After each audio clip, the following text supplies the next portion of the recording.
ചുണ്ണാമ്പുണ്ടോ എന്നൊരു ചോദ്യവുമായാണ് അവർ കള്ളിയങ്കാടിനകത്തേക്ക് വരുന്ന പലരുടെയും മുന്നിലേക്ക് എത്തുന്നത്. ആരെക്കുറിച്ചാണ് പറഞ്ഞു വരുന്നതെന്ന് നിങ്ങൾക്ക് ഏകദേശം മനസ്സിലായിട്ടുണ്ടാവുമല്ലോ. അതെ, യക്ഷിയെക്കുറിച്ച്, അതും കള്ളിയങ്കാട്ടിലെ നീലിയെക്കുറിച്ച്.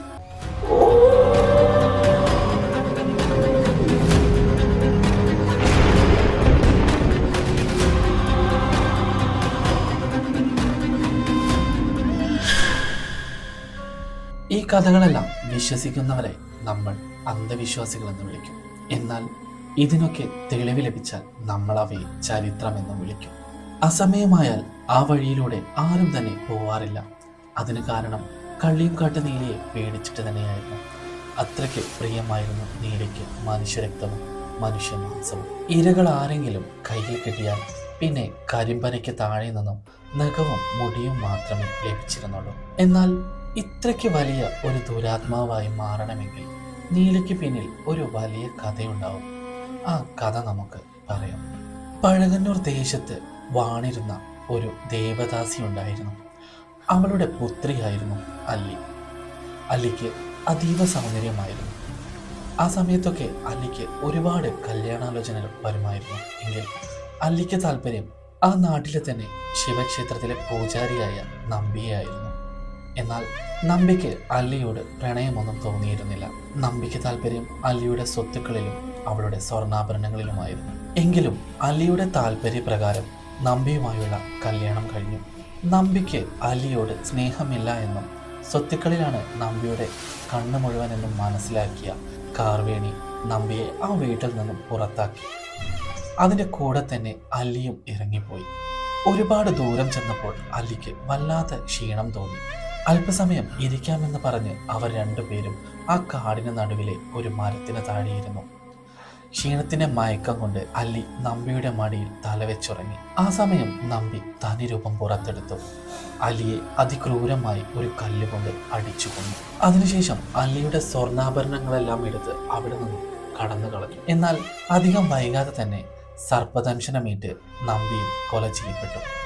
ആ സമയം തൻ്റെ സഹോദരിയെ തിരഞ്ഞിറങ്ങിയ അമ്പി അവിടെ എത്തി.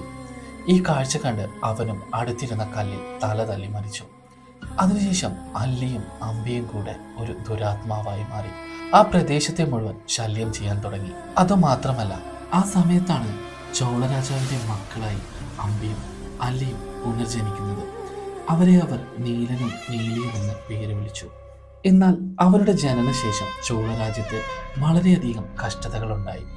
അതിൽ പ്രധാനമായിരുന്നു കന്നുകാലികൾ ചത്തൊടുങ്ങുക, ഗർഭസ്ഥ അവസ്ഥയിലുള്ള ശിശുക്കൾ മരണപ്പെടുക, അങ്ങനെ തുടങ്ങി രാജ്യത്തുടനീളം നാശങ്ങൾ വിതയ്ക്കാൻ തുടങ്ങി.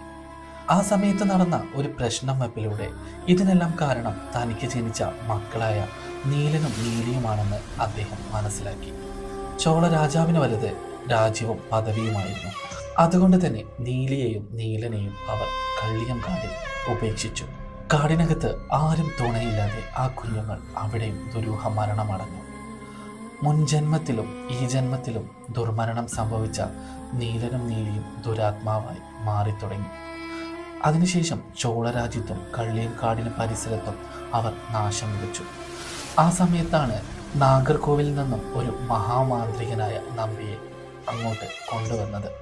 എന്നാൽ മഹാമാന്ത്രികനായ നമ്പിക്ക് നീലനെ മാത്രമേ തളയ്ക്കാൻ കഴിഞ്ഞുള്ളൂ. നീലിയെ തളയ്ക്കാനായില്ല.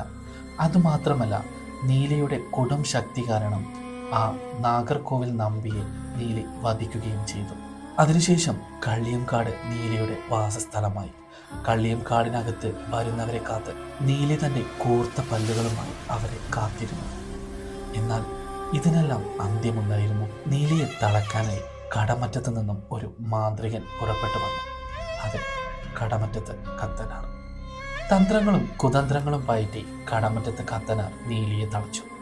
എന്നാൽ ഈ കാലഘട്ടത്തിൽ നമുക്ക് ചുറ്റും നീലി വീണ്ടും പുനർജനിച്ചിരിക്കുന്നു. കത്തനാർ തളച്ച നീലി പനയന്നാർക്കാവ് ഭഗവതി ക്ഷേത്രത്തിൽ കുടിയിരുത്തിയതായിരുന്നു നമ്മൾ അറിഞ്ഞ കഥ.